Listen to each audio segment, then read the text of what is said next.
What's up, guys? So, doing backsplash right here above one of my kitchen countertops in the bus, and figured I would just give you some tile knowledge while we're here.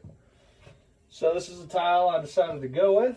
I think it should look pretty sick, but this is like a stacked patterns type of tile. So to make this look really good, it's got to be perfectly flat, and the layout's got to be like on point, right? So they're almost 8 inches, like 7 3/4 or 7 7/8. So what I got here right now, this is where I'm going to tile. I want to have enough space, because this is an RV or a bus. I want to have enough space on the bottom, like close to a 1/2 inch. A little bit less is fine. And enough space on top, close to a 1/2 inch, a little bit less is fine, so that I can fill that area with like 100% silicone matching caulk instead of grout, so that it allows for a vibration dampener between top and bottom, because this bus is going to be flexing and moving all the time.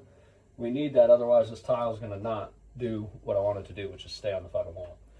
Right, so then on top of that, also, you got to think about the mastic you're using. If you're using mastic, wouldn't suggest it in a bus, but concrete, like a flexible concrete is what you need, a mortar. And then also with the grout, you need like an unsanded polymer based grout, so that it'll stretch and flex a little bit rather than crack and break. Because as you know, doing tile in a bus, and it's basically like I'm doing tile in a place that's gonna experience like earthquakes 24/7, you know, so just by driving. So it's got to be done the best way possible.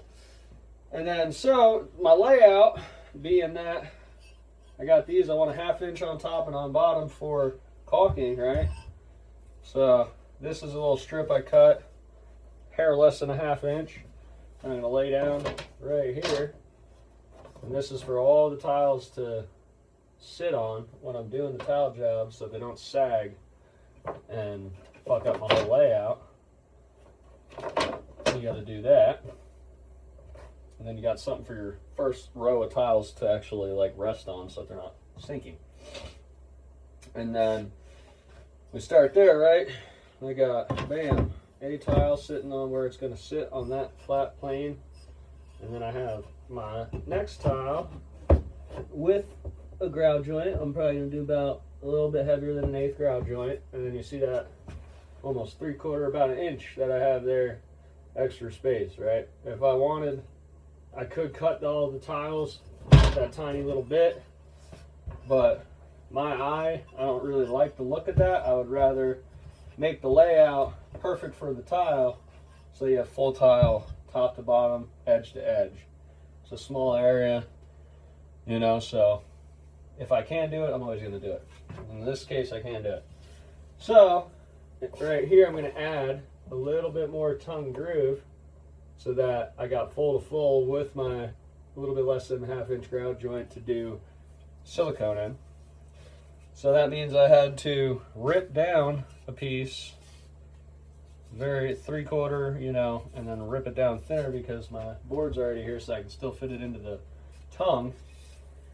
Glue that in, get that into the tongue there, and then I have the perfect layout, top to bottom. And I did my math side to side. If I leave about a 1/4 inch on one side, I'll end up with about a 1/4 inch left on the other side with full tiles side to side. So when it comes to layout, this is a very simple layout and a simple backsplash to do, but figured I'd let you know.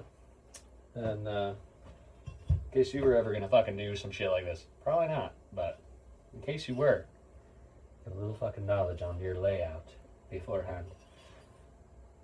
I think it's going to look pretty nice in here with all the wood, black accents, stainless. It's going to match up pretty good.